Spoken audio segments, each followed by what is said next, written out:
بسم اللہ الرحمن الرحیم۔ السلام علیکم پیارے بچوں، کیسے ہو؟ ایک بار پھر آپ کی خدمت میں حاضر ہیں۔ آج ہم پڑھیں گے موضوعاتی مطالعہ، پہلا موضوعاتی مطالعہ جو تمہارے کورس کا ہے۔ یہ تمہارے کورس میں 3 چیزیں ہوتی ہے اسلامیات کی، سورہ انفال یعنی قرآن کی آیات، قرآن کی صورت ہوتی ہے سورہ انفال مکمل، اس کے علاوہ احادیث ہوتے ہیں جو 10 ہیں، اور اس کے علاوہ 4 مضامین ہوتے ہیں جن پر مختلف 4 چیپٹرز جس کو آپ کہتے ہیں، مختلف قسم کے عنوانات سے۔ تو 4 موضوعاتی مطالعے ہیں تمہارے کورس میں۔ ان میں سے جو پہلا موضوعاتی مطالعہ ہے وہ آج ہم پڑھیں گے، اس کا کچھ حصہ پڑھیں گے، پورا موضوعاتی مطالعہ تو ایک لیکچر میں نہیں ہو سکتا، آج ہم اس کو شروع کر رہے ہیں۔ یہ موضوعاتی مطالعہ تمہارے بک میں ہے پیج نمبر 35 پر۔ آپ پیج نمبر 35 نکالیں۔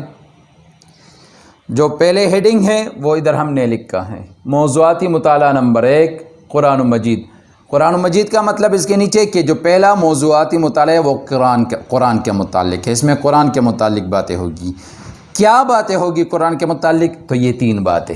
سب سے پہلے قرآن کا تعارف کہ قرآن کیا ہے یا کیسی کتاب ہے، ٹھیک ہے، اس کے متعلق کچھ باتیں۔ نمبر 2 حفاظت، کہ قرآن مجید کی حفاظت ہر کہ وہ جس طرح اللہ کی طرف سے نازل ہوا ہے اسی طرح ہم تک پہنچا ہے، اس کی حفاظت کیسے ہوئی؟ پہلی والی کتابیں تو اپنی اصلی شکل میں محفوظ نہیں ہے، لیکن قرآن ہے تو اس کی حفاظت کی گئی ہے، کیسے کی گئی ہے وغیرہ، تو اس کے بارے میں باتیں ہوگی۔ اور فضائل، قرآن کی کیا فضیلت ہے، قرآن کی تلاوت کی کیا فضیلت ہے، قرآن پر عمل کرنے کی کیا فضیلت ہے۔ فضیلتیں تو قرآن کی بہت زیادہ ہے، تو چند فضائل قرآن کے بیان ہوں گے۔ تو قرآن کے متعلق یہ 3 باتیں ہیں۔ تو آج کے لیکچر میں ہم قرآن کے متعلق یہ پہلی بات کریں گے، تعارف، ٹھیک۔ سب سے پہلے قرآن کے تعارف کے متعلق اپنی کچھ باتیں، پھر انہوں نے جو لکھا ہے بک میں وہ باتیں وہ کریں گے۔ سب سے پہلے ہم اپنے الفاظ میں قرآن کا تعارف بیان کریں گے۔ پہلی بات، قرآن مجید اللہ کی کتابوں میں سب سے آخری کتاب ہے۔ اللہ رب العالمین کی صرف یہ کتاب نہیں، اس سے پہلے بھی کتابیں نازل ہوئی، تورات، زبور، انجیل، یہ بڑی بڑی کتابیں ہیں، اس کے علاوہ چھوٹے چھوٹے صحائف بھی ہیں۔ قرآن مجید ان کتابوں میں سب سے آخری کتاب ہے، ایک بات۔ اور یہ اللہ رب العالمین کے پیغمبروں میں سے سب سے افضل اور سب سے آخری پیغمبر جناب محمد الرسول اللہ صلی اللہ علیہ وسلم پر نازل ہوا ہے قرآن مجید۔ اگلی بات قرآن کے متعلق، قرآن مجید کا نزول 2 مرتبہ ہوا ہے۔ نزول معنی نازل ہونا، یعنی قرآن مجید 2 مرتبہ نازل ہوا ہے۔ یہ بات آپ نے اس سے پہلے شاید نہیں سنی ہوگی، قرآن مجید 2 مرتبہ نازل ہوا ہے۔ پہلی مرتبہ دیکھیں، آسمانوں سے اوپر ایک مقام ہے جس کو کہتے ہیں لوح محفوظ، وہاں قرآن مجید مکمل کے مکمل موجود ہے، الحمد سے لے کر والناس تک۔ اس کے علاوہ یہ جو دنیا کے اوپر آسمان ہے، پہلا آسمان جو دنیا کی طرف سے پہلا آسمان ہے اور اوپر کی طرف سے پھر آخری بنتا ہے، اس کو آسمانی دنیا کہتے ہیں، آسمانی دنیا، کیونکہ دنیا کے اوپر یہی آسمان ہے۔ اس پہلے آسمانی دنیا میں ایک مقام ہے جس کا نام ہے بیت المعمور۔ یہ خانہ کعبہ کے بالکل اوپر جب آپ سیدھا جائیں گے، بالکل اس کے جب سیدھا جائیں گے، ادھر ادھر ٹیڑھے نہیں ہوں گے، تو پہلے آسمان تک جب آپ پہنچ جائیں گے، کوئی پہنچ تو نہیں سکتا، بہرحال خانہ کعبہ کے اوپر آسمان میں یہ مقام ہے۔ زمین میں بالکل یہ ایک دوسرے کے ساتھ سیدھے ہیں، زمین میں بیت اللہ شریف، آسمان میں یہ فرشتوں کا یہ عبادت خانہ ہے، بیت المعمور اس کا نام ہے۔ تو پہلی مرتبہ قرآن مجید لوح محفوظ سے نازل ہوا بیت المعمور میں، جو آسمانی دنیا میں ایک مقام ہے، وہاں نازل ہوا، اور یہ قرآن پورا کے پورا قرآن نازل ہوا ایک ہی بار میں، الحمد سے لے کر والناس تک قرآن لوح محفوظ سے اترا بیت المعمور میں، اور یہ لیلۃ القدر کو ہوا تھا یہ نزول، ٹھیک۔ یہ پہلا نزول تھا قرآن مجید کا۔ دوسرا نزول یہ پھر آپ صلی اللہ علیہ وسلم پر ہوا، دوسری مرتبہ پھر آپ صلی اللہ علیہ وسلم پر نازل ہوا، لیکن یہ ایک بار نہیں، توڑا توڑا کر کے ایک آیات، آدھی آیات، ایک سورت، جتنی کی ضرورت ہوتی تھی ضرورت کے مطابق نازل ہوتا تھا، اور یہ پھر تقریباً 23 سال میں یہ دوسرا نزول مکمل ہو گیا، 23 سال میں پھر پورا قرآن مکمل ہو گیا۔ تو یہ قرآن کے تعارف کے متعلق الگ بات ہے۔ اس کے علاوہ قرآن مجید میں کل 30 پارے ہیں۔ قرآن مجید میں کل مشہور قول تو یہی ہے کہ 6666 آیات ہیں، 6666 آیات ہے، لیکن تحقیق سے پتہ چلا ہے کہ وہ قول ویسے مشہور ہو چکا ہے۔ اصل میں قرآن مجید میں 6236 آیات ہیں، 6236۔ اسی طرح قرآن مجید میں 7 منزلیں ہیں۔ قرآن جب آپ پڑھتے ہو تو نیچے لکھا ہوتا ہے منزل 1 2 3، تو 7 حصوں میں تقسیم کیا گیا ہے۔ اصل میں یہ صحابہ کرام ہفتے میں ایک ختم کیا کرتے تھے، تو حصہ روزانہ کے لیے مقرر کرتے تھے کہ آج ہم نے روزانہ ہم نے اتنا پڑھنا ہے، ہفتے کو اتنا پڑھنا ہے، اتوار کو، تو ان حصوں کو منزل کا نام دیا گیا۔ 7 دن ہوتے ہیں تو 7 منزلوں میں انہوں نے تقسیم کیا تھا، تو 7 منزلیں ہیں قرآن مجید میں۔ اچھا، قرآن مجید میں 114 سورتیں ہیں، ٹھیک۔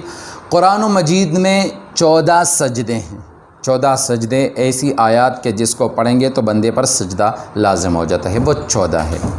اچھا، قرآن مجید میں 2 قسم کی سورتیں ہیں یا 2 قسم کی آیتیں ہیں، مکی، مدنی۔ آپ نے اکثر دیکھا ہوگا قرآن مجید کی جو سورت شروع ہوتی ہے، سٹارٹ میں سورت کے ساتھ لکھا ہوتا ہے کبھی مکی کبھی مدنی۔ یہ مکی مدنی کا کیا مطلب ہے؟ عام طور پر کنسیپٹ یہی ہے کہ مکی ان صورتوں یا آیتوں کو کہتے ہیں کہ جو مکہ میں نازل ہوئی ہو، اور مدنی ان صورتوں یا آیتوں کو کہتے ہیں کہ جو مدینہ میں نازل ہوئی، حالانکہ یہ کنسیپٹ غلط ہے۔ مکی ان صورتوں یا آیتوں کو کہا جاتا ہے جو ہجرت سے پہلے نازل ہوئی ہو، چاہے مکہ میں ہو یا مکہ کے علاوہ کہیں اور ہو، لیکن ہجرت سے پہلے جو صورتیں یا آیتیں نازل ہوئی ہو اس کو کہتے ہیں مکی صورتیں یا مکی آیتیں۔ اور مدنی صورتیں یا مدنی آیتیں ان صورتوں اور آیتوں کو کہتے ہیں جو ہجرت کے بعد نازل ہوئی ہو، چاہے فتح مکہ کے موقع پر وہ مکہ میں ہی کیوں نازل نہیں ہوئی ہو، ٹھیک ہے، لیکن چونکہ ہجرت کے تو بعد ہے اس لیے ان کو آیات کو مدنی کہا جاتا ہے۔ تو مدنی اور مکی کا کنسیپٹ صحیح طرح سے یہی ہے جو میں نے آپ کو بتایا۔ تو قرآن مجید میں 114 صورتیں ہیں، ان میں سے 86 مکی ہیں، جبکہ 28 وہ مدنی ہیں۔ 28 صورتیں مدنی ہے اور 86 صورتیں وہ مکی ہے۔ یہ قرآن کے تعارف کے متعلق کچھ ضروری باتیں تھیں، باقی انہوں نے جو کچھ لکھا ہے وہ پڑھ لیتے ہیں۔ آپ نکالے پیج نمبر 35۔ تعارف: اللہ تعالیٰ نے انسان کو پیدا کیا، اس کی جسمانی اور فطری ضروریات پوری کرنے کے لیے مادی وسائل پیدا کیے۔ جب دنیا میں بھیجا تو اس کی جسمانی ضروریات تھی، بھوک اس کو لگتی ہے، اس کو کھانا چاہیے، اس کو پانی چاہیے، اس کی دوسری ضروریات، تو اس کے لیے بھی اللہ تعالیٰ نے دنیا میں وسائل رکھے تاکہ اس کو استعمال کر کے اپنے لیے ضروریات ان وسائل سے پیدا کرو، اور اس کے ذہن اور روح کے رہنمائی کے لیے بھی اہتمام فرمایا۔ تو انسان کے پاس روح ہے، اس کی روحانی ضروریات پوری کرنے کے لیے بھی اہتمام فرمایا۔ جسمانی ضروریات کے لیے تو کھانا وغیرہ جو جسمانی ضرورتیں ہیں، اس کے علاوہ انسان کے اندر روح ہے، تو روح کو دنیاوی چیزوں سے کوئی لینا دینا نہیں ہوتا، وہ آسمان سے آئی ہوتی ہے، تو اس کے لیے آسمانی چیزیں چاہیے ہوتی ہیں۔ جو اللہ کے احکامات ہیں وہ روح کی غذا ہے اور روح کی ضرورت ہے۔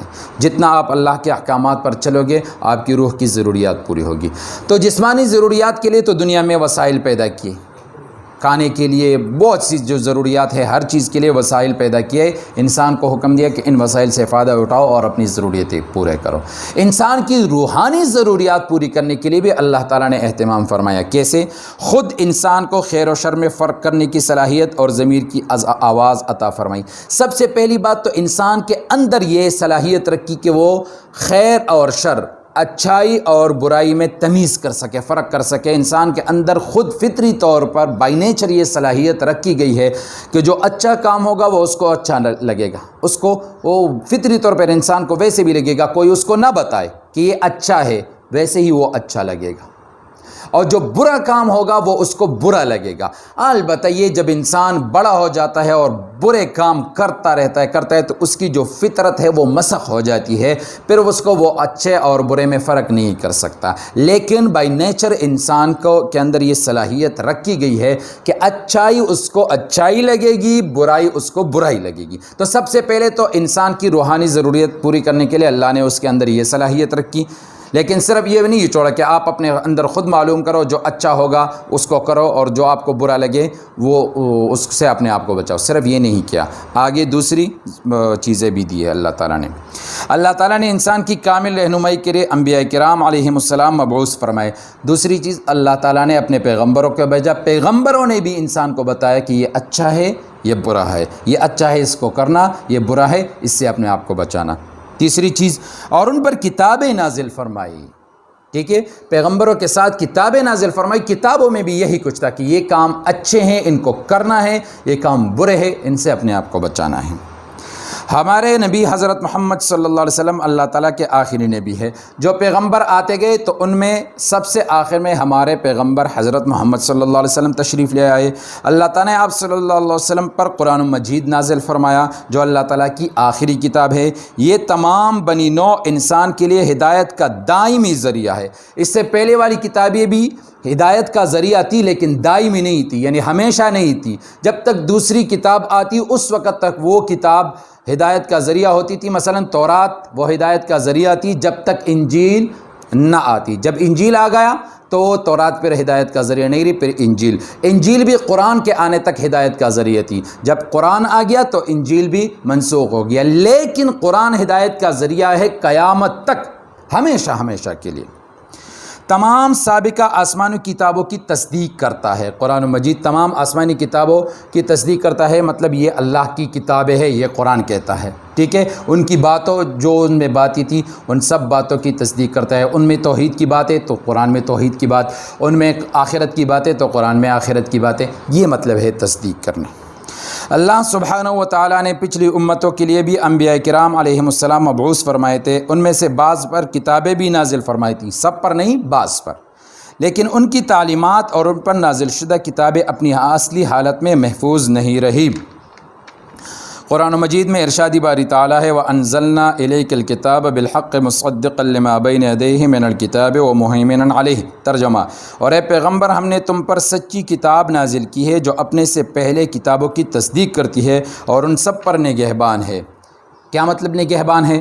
قرآن مجید کو پچھلی کتابوں کے لیے مہیمن یعنی نگہبان کہنے کا مطلب یہ ہے کہ ان کتابوں میں جو تعلیمات اور عقائد اپنی اصلی حالت میں محفوظ نہ رہ سکے انہیں قرآن مجید نے اپنے اندر اثر نو بیان کر کے محفوظ کر دیا۔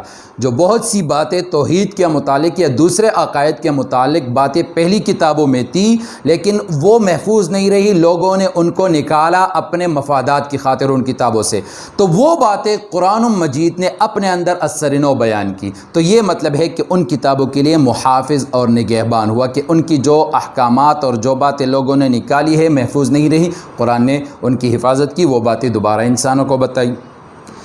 یہی وجہ ہے کہ قرآن مجید کی تعلیمات پر پورے اطمینان سے ہر زمانے میں عمل کیا جا سکتا ہے۔ قرآن کریم انسانی زندگی کے تمام پہلوؤں کے متعلق رہنمائی کرتا ہے۔ اس میں انسانی زندگی کی حقیقت، خیر و شر، حلال و حرام، اخلاقی تعلیمات، غرض زندگی کے ہر پہلو کے متعلق رہنمائی موجود ہے۔ ایسا نہیں کہ آپ کو صرف عبادات بتاتا ہے، آپ کو زندگی میں جو کام بھی آتے ہیں، جو شعبے اور جو چیزیں بھی آتی ہے، قرآن اس کے بارے میں آپ کی رہنمائی کرتا ہے۔ اس میں انسان کی آخرت کی زندگی کے متعلق بھی تفصیلی معلومات ہے اور اس زندگی کی اہمیت کو نہایت پرتاثیر انداز میں بیان کیا گیا ہے۔ آخرت کی زندگی کی اہمیت کو قرآن مجید انسان کی انفرادی زندگی، اجتماعی زندگی، معاشرتی حقوق و فرائض، معاشی اور اقتصادی امور اور سیاسی و بین الاقوامی معاملات کے متعلق جامع معلومات پیش کرتا ہے، یعنی جتنی چیزیں بتائیں ہر چیز کے بارے میں معلومات انسان کو فراہم کرتا ہے۔